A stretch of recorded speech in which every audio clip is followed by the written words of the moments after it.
नमस्कार दोस्तों, आप सबों को सुप्रभात। मैं अमरेंद्र कुमार आज सबके लिए आज बायोलॉजी का प्रथम चैप्टर जय प्रक्रम, इसके अंतर्गत हम लोग चर्चा किए थे सिलेबस पे। लेकिन आज से हम लोग जो है परीक्षामुखी बैच के पर्पज से जो हम लोग शुरू किए थे उसमें हम लोग शुरुआती करते हैं। और इसमें हम लोग प्रश्न उत्तर पे ज़्यादातर हम लोग व्याख्या करेंगे, क्योंकि ये हमारा टारगेट बैच है और ये परीक्षा की दृष्टि से लाया गया है। फाउंडेशन बैच में आपको जो है सो कॉन्सेप्चुअल क्लासेस चलेगी, बट आज से जो स्टार्ट हो रही है ये आपके प्रश्न उत्तर पे ज़्यादातर आपको व्याख्या होगा और विश्लेषण होगा। इसमें हम लोग 2-3 फेज में चैप्टर को देखेंगे, जैसे कि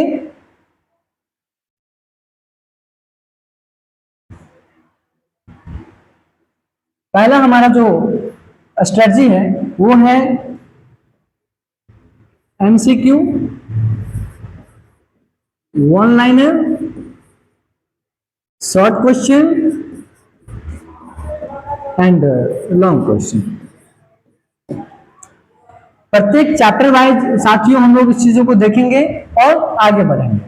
आप लोग प्रयास कीजिएगा खुद से आंसर देने का दोस्तों, क्योंकि आप जितना परफॉर्म करेंगे उतना बेहतर आपके स्कोर बढ़ेगी। तो इसलिए क्वेश्चन देखिए और कमेंट बॉक्स में आप अपना आंसर टाइप करते चलिएगा दोस्तों। मैं आपको विश्लेषण करूंगा ही, लेकिन साथ साथ आप अपना आंसर भी डालें कमेंट बॉक्स में, क्योंकि आप अपना रिजल्ट खुद से आप अभी जांच करो कि मुझे किस चैप्टर में कितनी पकड़ है और कितनी मुझे तैयारी है। तो हम लोग शुरू करते हैं। पहला क्वेश्चन है हमारा, आप लोग आंसर दीजिएगा कमेंट बॉक्स में। पहला है कि मनुष्य में वृक्क एवं तंत्र का भाग है जो संबंधित है। तो ये हमारा 4 ऑप्शन है। इस 4 ऑप्शन में हमारा किससे संबंधित है? मनुष्य में वृक्क एवं तंत्र का भाग। तो पहला ऑप्शन है पोषण, सेकंड ऑप्शन है श्वसन, सी ऑप्शन है उत्सर्जन है, डी ऑप्शन है परिवहन। तो हमारा करेक्ट आंसर इज उत्सर्जन। करेक्ट आंसर इज उत्सर्जन।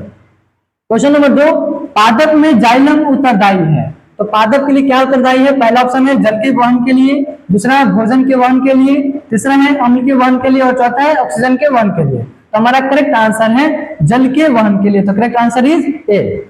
थर्ड है स्वपोषी पोषण के लिए आवश्यक है। तो हमारा स्वपोषी पोषण के लिए किस चीज की जरूरी है, क्या चीज की आवश्यकता है? तो पहला ऑप्शन है carbon dioxide, hydrogen oxide and chlorophyll, C है सूर्य का प्रकाश और डी है सभी। तो हमारा करेक्ट आंसर है डी। क्वेश्चन नंबर 4, पायरुवेट का विखंडन कार्बन डाइऑक्साइड, हाइड्रोजन ऑक्साइड तथा ऊर्जा देता है और यह क्रिया होती है। ये किस चीज की क्रिया होती है? वो हमारा पहला ऑप्शन है कोशिका द्रव, दूसरा ऑप्शन है माइटोकॉन्ड्रिया, तीसरा ऑप्शन है सूर्य का प्रकाश और इसमें चौथा ऑप्शन है सभी। तो इसमें क्या होगा? करेक्ट आंसर है डी।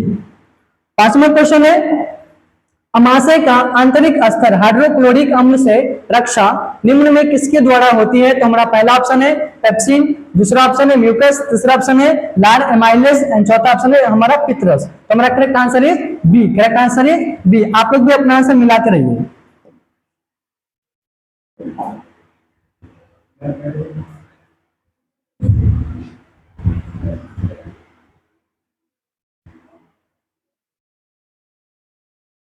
क्वेश्चन नंबर 6, भोजन के लिए भोजन नली का कौन सा भाग यकृत से पित्रस का प्राप्त होता है?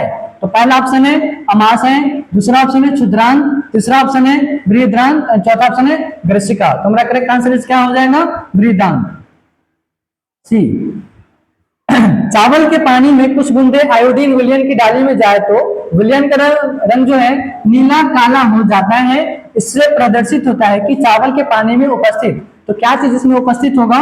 पहला ऑप्शन है जटिल प्रोटीन, दूसरा ऑप्शन है साधारण प्रोटीन, चौथा ऑप्शन है स्टार्च और तीसरा ऑप्शन है वसा और चौथा ऑप्शन है स्टार्च। हमारा करेक्ट आंसर इज क्या हो जाएगा? स्टार्च हो जाएगा दोस्तों। क्वेश्चन नंबर 8 है भोजन नली के किस भाग में भोजन का पूर्ण पाचन होता है? तो साथियों हमारा पहला ऑप्शन है अमाशय, दूसरा ऑप्शन है मुख गुहा, सी ऑप्शन है बृहदांत और डी ऑप्शन है क्षुद्रांत। तो हमारा करेक्ट आंसर इसका हो जाएगा क्षुद्रांत। 9 क्वेश्चन है श्वसन के समय गैसों का आदान प्रदान होता है निम्न में किसमें से किस ऑप्शन में गैस का आदान प्रदान होता है? तो हमारा पहला ऑप्शन है ट्रैकिया एवं लैरिंक्स, दो ऑप्शन है एल्वेली और सी ऑप्शन है alveoli and throat and D option है थ्रोट एंड लैरिंक्स। तो हमारा करेक्ट आंसर क्या हो जाएगा? Alveoli is correct answer. 10वां क्वेश्चन है, हृदय के अंदर उसके संकुचन के समय रक्त को वापस लौटने से कौन रोकता है साथियों? तो हमारा पहला ऑप्शन है हृदय में वाल्व, दूसरा ऑप्शन है वेस्ट्रिकल की मोटी दीवारों, एंट्रिया की पतली दीवारें, उपरोक्त में से सभी। तो हमारा करेक्ट आंसर इसका हो जाएगा हृदय में वाल्व, हृदय में वाल्व। 11वां क्वेश्चन है, गुर्दों के अंदर उसके संकुचन के समय रक्त को वापस लौटने से कौन रोकता है? तो ये करेक्ट आंसर इज नेफ्रॉन। कौन रोकता है? तो नेफ्रॉन रोकता है दोस्तों। 12वां क्वेश्चन है, प्रकाश संश्लेषण के समय मुक्त होने वाली ऑक्सीजन प्राप्त होती है, तो क्या चीज में से ऑक्सीजन प्राप्त होगा? जल, chlorophyll, carbon dioxide and glucose. तो क्या होता है? करेक्ट आंसर इज ग्लूकोज हो जाएगा। 13 है, ऊतकों में से निकलने के बाद रक्त में वृद्धि होती है कार्बन डाइऑक्साइड में। क्या हो जाएगा करेक्ट आंसर? Carbon dioxide. स्वकोषीय जीवों में आंतरिक कोशिकीय ऊर्जा एकत्रित रहती है, यह हमारा रहता है ग्लाइकोजन, प्रोटीन, स्टार्च या वसीयम। तो हमारा करेक्ट आंसर इसका हो जाएगा स्टार्च हो जाएगा दोस्तों। क्वेश्चन नंबर 15 है, वो है पर्म रंध्रों के खुलने एवं बंद होने की प्रक्रिया निम्न पर निर्भर करता है। तो आप लोग भी ऑप्शन देखिए और कमेंट बॉक्स में आंसर लगाइए। हमारा पहला ऑप्शन है ऑक्सीजन, दूसरा ऑप्शन है तापक्रम, सी ऑप्शन है गार्ड कोशा में जल, और चौथा ऑप्शन है पर्म रंध्र में कार्बन डाइऑक्साइड की सांद्रता। तो हमारा क्या करेक्ट आंसर हो जाएगा? सी। 16 है, पाचन नली में सर्वप्रथम भोजन में मिलने वाला एंजाइम है, वो है हमारा पहला option pepsin, second cellulose, C amylase and D trypsin. तो हमारा करेक्ट आंसर इसका हो जाएगा सी। 17 है, मनुष्य के ऊतकों में ऑक्सीजन की कमी के होने पर पायरुवेट अम्ल लैक्टिक अम्ल में परिवर्तन निम्न से होता है। पहला ऑप्शन है साइटोप्लाज्मा, यही हमारा क्या हो जाएगा? करेक्ट आंसर हो जाएगा दोस्तों। 18 नंबर है, प्रकाश संश्लेषण की क्रिया पौधों के किस भाग में होता है? जड़ में, तना में, पत्ती में या फूल या फल में? तो पत्ती में। फेफड़े फुफ्फुस स्थित होते हैं, ये किस चीज में स्थित होते हैं? वक्ष गुहा में, उदर गुहा में, अंत्र के पास या अग्न्याशय के पास। तो हमारा क्या हो जाएगा? वक्ष गुहा में। ए इज करेक्ट आंसर। पौधों में वाष्पोत्सर्जन किस भाग में होती है? जड़, तना, पत्ता या फूल? तो हमारा करेक्ट आंसर इसका हो जाएगा पत्ता। मानव रक्त में उपस्थित यूरिया की सामान्य मात्रा होती है, कितना होगा? 100 mg, 20 mg, 30 mg and 40 mg। तो करेक्ट आंसर इज 20 mg। आगे बढ़ते हैं, आप लोग भी प्रयास करिए आंसर देने का। कमेंट बॉक्स में एक एक क्वेश्चन के आंसर डालिए और आपको चेक किया जाएगा और इसके बाद आपकी आंसर भी बताया जाएगा। नेक्स्ट है 22, श्वसन क्रिया के दौरान कितनी प्रतिशत ऊर्जा ताप के रूप में निष्कासित होती है? 20%। Correct answer is 20%। मनुष्य में वृक्क एवं तंत्र का भाग है जो संबंधित है पोषण, श्वसन, उत्सर्जन, परिवहन। तो हमारा करेक्ट आंसर है उत्सर्जन। पौधों के वायवीय भागों से जल के निष्कर्षण की क्रिया कहलाती है परागण, निषेचन, विसरण या वाष्पोत्सर्जन। तो हमारा करेक्ट आंसर इसका हो जाएगा बी। वह प्रक्रम जिनके द्वारा शरीर में ऊर्जा का उत्पादन होता है वो क्या कहलाता है? तो श्वसन कहलाता है।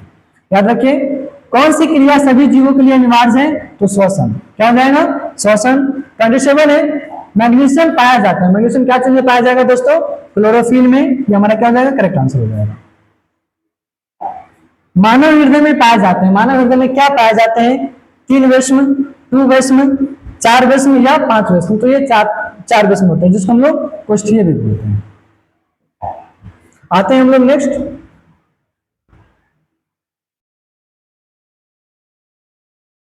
29 है, प्रकाश संश्लेषण द्वारा किसकी प्राप्ति होती है? तो वसा, प्रोटीन, ग्लूकोज या प्रकाश। तो हमारा क्या हो जाएगा? ग्लूकोज।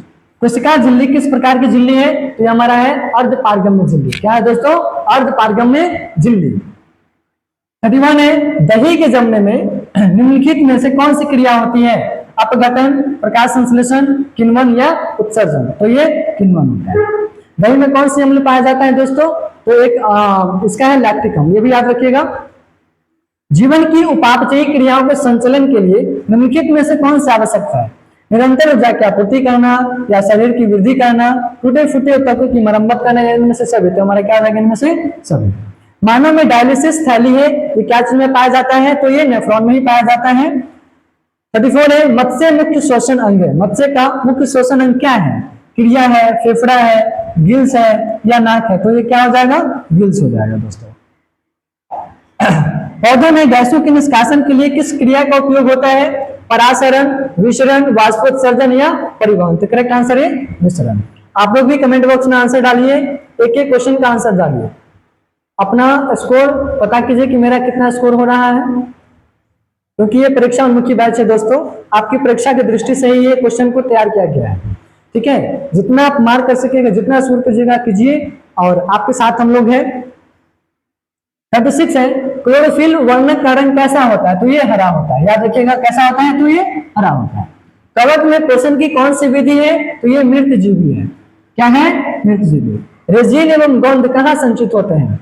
फ्लोएम में, कॉर्टेक्स में, छाल में या पुराने जाइलम में? तो ये होता है पुराने जाइलम में।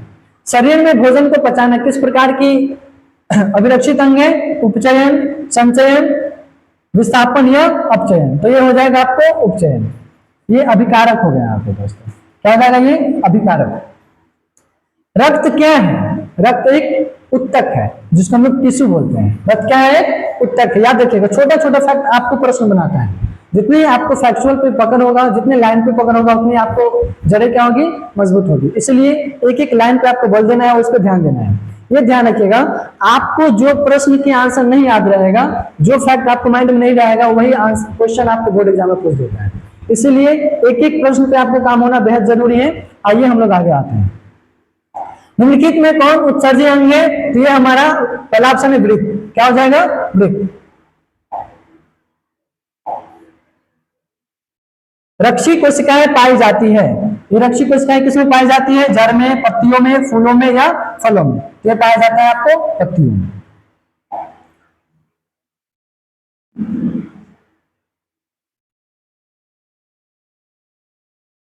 50 क्वेश्चन है।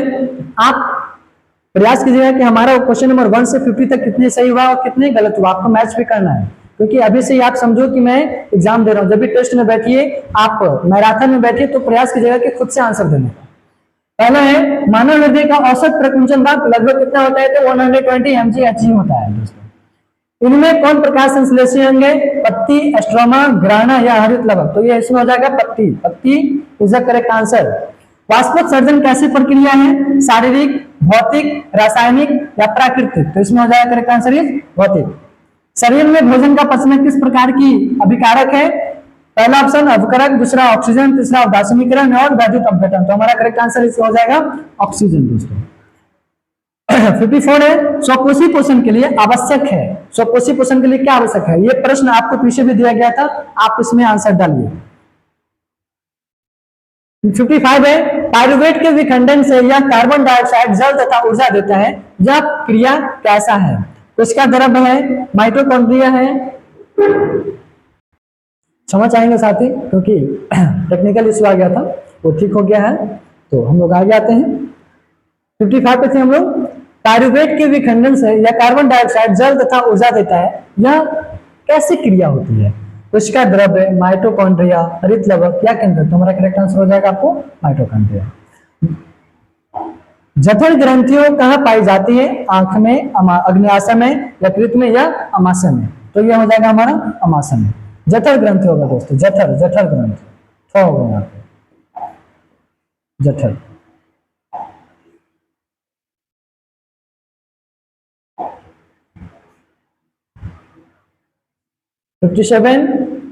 खुला परिसंचरण तंत्र किसमें पाया जाता है साथियों? तो ये कॉकरोच में पाया जाता है। किसमें पाया जाता है? कॉकरोच में। पौधों में पाए जाने वाले गाढ़ा एवं दुधिया उत्सर्जित तरल पदार्थ को हम लोग क्या कहते हैं? लैटेक्स कहते हैं। बहुत ही टॉप लेवल का क्वेश्चन है। यूरिया रक्त में कहां से प्रवेश करती है? तो ये यकृत में प्रवेश करती है।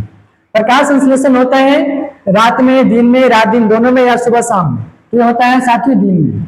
याद रखिएगा, फैक्चुअल आपको मजबूत करना ही पड़ेगा एमसीक्यू के लिए। और जिस बच्चे का एमसीक्यू बढ़िया जाता है, उसका बेस्ट एग्जाम जाता है साथियों। नेक्स्ट है, पादप में फ्लोएम संवाहक होता है, भोजन में, कार्बन डाइऑक्साइड में, जल में या अमीनो अम्ल में? तो ये जल में।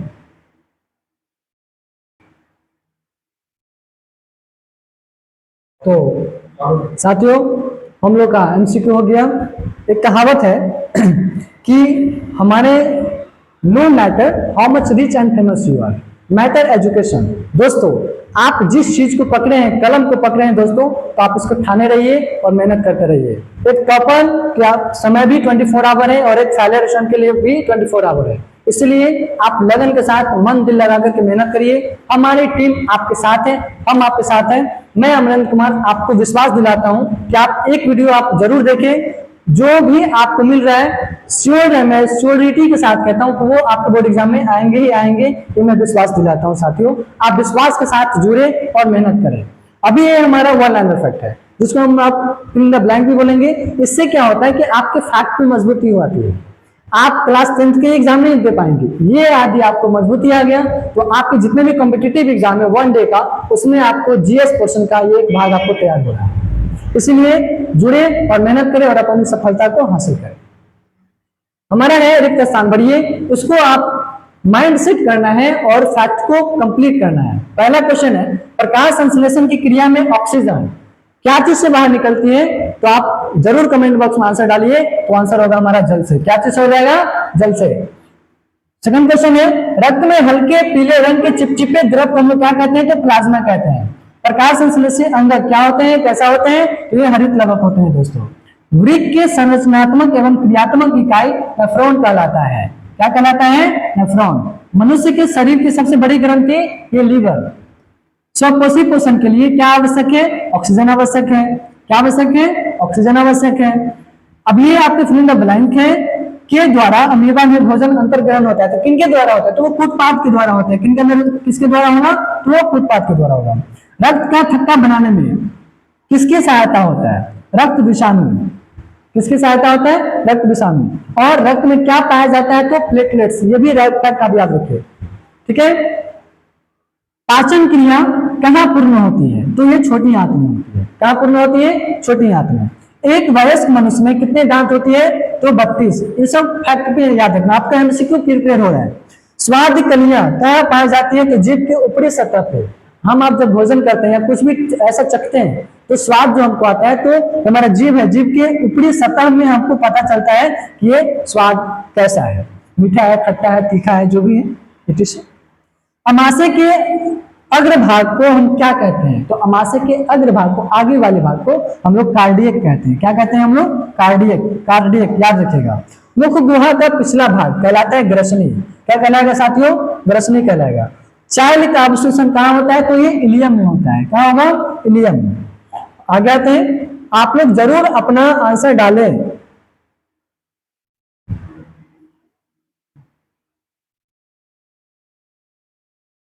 16 नंबर है मनुष्य के आहार नाल की इन द ब्लैंक रचना अवशोषी होती है। तो करेक्ट आंसर हो जाएगा अपेंडिशा। क्या हो जाएगा? अपेंडिशा। 17 है पैरामिश्रण में भोजन का अंतर्ग्रहण कहाँ होता है? तो कोशिका के मुख द्वार में। कोशिका के मुख द्वार में। द्वार होगा, द्वारा नहीं। प्रकाश इन द ब्लैंक संश्लेषी इकाई है, तो किनका है? तो ये क्लोरोफिल का है। प्रकाश संश्लेषण क्रिया प्रक्रिया इन द ब्लैंक मुख्य उत्पादन है वो ऑक्सीजन का। किसका है? ऑक्सीजन का। पैरामिश्रण में पाए जाने वाली शोषण विधि को हम लोग क्या कहते हैं? वो प्राणिशम कहते हैं। जो हमारा पोषण विधि है इसको हम लोग क्या कहेंगे? प्राणिशम। नेक्स्ट है मनुष्य के मुख गुहा में जोड़े लाल ग्रंथि पाए जाते हैं, तो कितना? तो वो 3 हो जाएगा। कितना हो जाएगा? 3 हमारा करेक्ट आंसर हो जाएगा। पेप्टोन पेप्टाइड्स को किस रूप में हम लोग देखते हैं? तो अमीनो अम्ल के रूप में देखते हैं। इसको किस रूप में देखेंगे हम लोग? अमीनो अम्ल। कोशिका के फिल इन द ब्लैंक है भाग में सजीवों के सारे गुण विद्यमान रहते हैं, तो हमारे जीव द्रव में रहते हैं। कहाँ रहते हैं साथियों? जीव द्रव में। गृहिणी ये छोटी आंत का भाग है। ये छोटा छोटा फैक्ट आपको बहुत आगे लेके चला जाएगा, इसलिए जो भी क्वेश्चन आपसे छूटेगा समझो वही बोर्ड एग्जाम में पूछेगा। फेफड़े में स्थित होते हैं, तो किसमें स्थित होगा फेफड़ा? तो वो वक्ष गुहा में। किसमें होगा? वक्ष गुहा में। वे सभी प्रक्रम जो सम्मिलित रूप से अनुरक्षण का काम करते हैं वो हमारा क्या कहलाते हैं? तो ज्ञात प्रक्रम कहलाएंगे। क्या कहलाएंगे साथियों? ज्ञात प्रक्रम। ऊर्जा के स्रोत भोजन को बाहर से शरीर के अंदर ग्रहण करना, ये कैसा है? तो इसको हम लोग पोषण कहेंगे। अपशिष्ट हानिकारक एवं विषैले पदार्थों का शरीर से बाहर निकलना, यह हमारा उत्सर्जन कहलाता है। आपको अति लघु प्रश्न में आपसे ये सब परिभाषा पूछ सकता है। ये 26 to 30 तक ये आपसे प्रश्न की प्रक्रिया को पूछ सकता है। ये परिभाषा टाइप का है। वन लाइनर में आपको इस पे बल देना है। हम लोग यहाँ थे, शरीर के बाहर से ऑक्सीजन का ग्रहण करना तथा कोशिकीय आवश्यकता अनुसार खाद्य स्रोत के विघटन में उसका उपयोग करना, यह हमारा श्वसन कहलाता है। भोजन तथा ऑक्सीजन को शरीर के अंदर एवं स्थान से दूसरे स्थान तक ले जाने के प्रक्रम को हम लोग कहते हैं वहन या संवहन, वहन या संवहन। साथियों, ये जितने भी परिभाषा था अभी 2-4 इसको याद रखिएगा माइंड में, क्योंकि आपको ये परिभाषा के दृष्टि से भी याद रखना है। एक है, फिर आपका आया एक शब्द आंसर, मेरा मानना है, मैं आप लोग के लिए इतनी मेहनत करता हूं साथियों, एक एक फैक्ट आपको निकाल करके, ये एनसीईआरटी बेस है, ये एनसीईआरटी के अलावा कहीं से आपको दिया नहीं गया है, पूर्ण है, ये एनसीईआरटी पे डिपेंड है। आप किसी भी वनडे एग्जाम में आप बैठिए, वन लाइनर यदि आपको पकड़ है तो आपको सफलता हासिल दिलाएगा जीएस पोर्शन का साथियों। तो ये एक शब्द एक वाक्य में उत्तर लिखिए, आपको ये सारा स्ट्रैटेजी है एमसीक्यू का, जितना आपको वन लाइनर फैक्ट की तैयारी रहेगा, बल रहेगा, उतना आप इसमें मार्क कर पाएंगे साथियों। तो हम लोग आते हैं अपने क्वेश्चन पे। मनुष्य में वृक्क एक तंत्र का भाग है जो क्या चीज से संबंधित है, तो ये उत्सर्जन से संबंधित है। क्लोरोफिल बढ़ने का रंग कैसा होता है, तो ये हरा होता है। शरीर में भोजन पचना किस प्रकार के अभी कारक है, तो ये उपचयन। ये हम लोग एमसीक्यू में देखे हैं, अभी भी देखिए रिवीजन। मानव हृदय में कितने पाए जाते हैं, तो 4 रेशम पाए जाते हैं। कवक में पोषण की कौन सी विधि है, तो मृत्युजीवी है। सामान्य संकोचन रक्त का दान कितना होता है, 120 दाब होगा। पौधे में वाष्पोत्सर्जन किस भाग में होता है, तो ये पत्ता में होगा। सामान्य अनुशीतलन रक्त दाब होता है वो 80 mm होगा। अमोनिया का यूरिया में परिवर्तन शरीर में कहाँ होता है, तो ये हमारा यकृत में होगा, जिसको लीवर बोलते हैं। वृक्क किस जात प्रक्रम का हिस्सा है, तो ये उत्सर्जन का हिस्सा है। वृक्क का आकार कैसा होता है, सेम के बीज के जैसा। हम आप ग्रामीण क्षेत्र में देखते हैं सीम, इसमें हमारा जो किताबी भाषा है वो सेम है, लेकिन सीम जिसको बोलते हैं हम वो एक उसके आकार का जैसा होता है वृक्क का, जिसको किडनी का आकार कैसा हुआ, तो सेम का जैसा। ये फ्रॉन में प्याले जैसी रचना कैसा होता है, तो वोमेट और संपूर्ण जैसा होता है। ये आपको विशेष ध्यान दीजिए उस पर। मूत्र में क्या पाया जाता है, जल, यूरिया, सोडियम क्लोराइड, ये तीनों चीज पाया जाता है। मानव शरीर में कितने वृक्क होते हैं, तो 1 जोड़ा। कितने होते हैं, 1 जोड़ा। ये गत प्रश्न से आपको पूछा भी जा रहा है, आप क्वेश्चन बैंक उठा के देखें तो बहुत सारा क्वेश्चन है जो आपको मिल जाएगा वहां। ग्लूकोज का पुनर्अवशोषण कहाँ होता है, तो पीसीटी में होगा। कहाँ होता है दोस्तों, पीसीटी में। नेक्स्ट है, भोज्य पदार्थ का परिवहन किनके द्वारा होता है, तो ये फ्लोएम के द्वारा होता है। फ्लोएम उत्तक के द्वारा कार्बोहाइड्रेट का परिवहन कहाँ होगा साथियों, तो ये सुक्रोज के रूप में होगा। सबसे तेज हृदय धड़कन किसकी होती है, तो चूहा का। मजेदार क्वेश्चन है साथियों, आपको याद रखना है, जीके की दृष्टि से भी आपको ये बहुत काम देगा। सबसे तेज हृदय की धड़कन किसकी होती है, तो ये चूहा की होती है। किसकी होती है, चूहा की होती है। वाष्पोत्सर्जन में जल के निष्कासन को प्रदर्शित कौन करता है, काफी आसान होता है, काफी आसान होता है। रक्त शरीर में एंटीबॉडी का निर्माण कहाँ होता है, लिम्फोसाइट में। कहाँ होगा साथियों, लिम्फोसाइट में। रक्त के लाल होने का कारण क्या है, आरबीसी, सॉरी हीमोग्लोबिन की उपस्थिति के कारण लाल होता है। किसके कारण होगा, तो हीमोग्लोबिन के कारण हमारा रक्त ये लाल होता है। ऑक्सीजन का वाहक कैसा है, तो आरबीसी। मछली के हृदय में कितने कोष्ठ होते हैं, 2। कितने होते हैं साथियों, 2। हृदय की वैष्णव का शिथिलन कहलाता है डायस्टोल। क्या कहलाएगा साथियों, डायस्टोल। रुधिर का कौन सा अवयव रक्त स्रोत को रोकता है, ये प्लेटलेट्स रोकता है। सरीसृप के हृदय में कितने कोष्ठ होते हैं, 3 होते हैं। हृदय का पेसमेकर कितना होता है, ऐसे नोड होता है। ऐसे नोड होगा। हीमोग्लोबिन को लाल रंग देता है लौह, जिसको आयरन बोलते हैं। क्या बोलते हैं साथियों, आयरन। रक्तचाप उत्पन्न कैसे होगा, तो ये होगा आपको विलय के संकुचन से। और उच्च रक्तचाप में क्या है होता है, तो धमनियों का संकुचन। ये आपका लास्ट आंसर था और लास्ट क्वेश्चन भी था। आज की कक्षा को देखते हुए आपके जो जात प्रक्रम है साथियों, इस जात प्रक्रम का फुल एंड फाइनल आपको वन लाइनर एमसीक्यू तैयार करके आपको दिया गया था। आप वीडियो देखें और इसके माध्यम से आप अपने दोस्तों, आप अपने सहयोगी को मदद करें। धन्यवाद, थैंक्स फॉर वॉचिंग।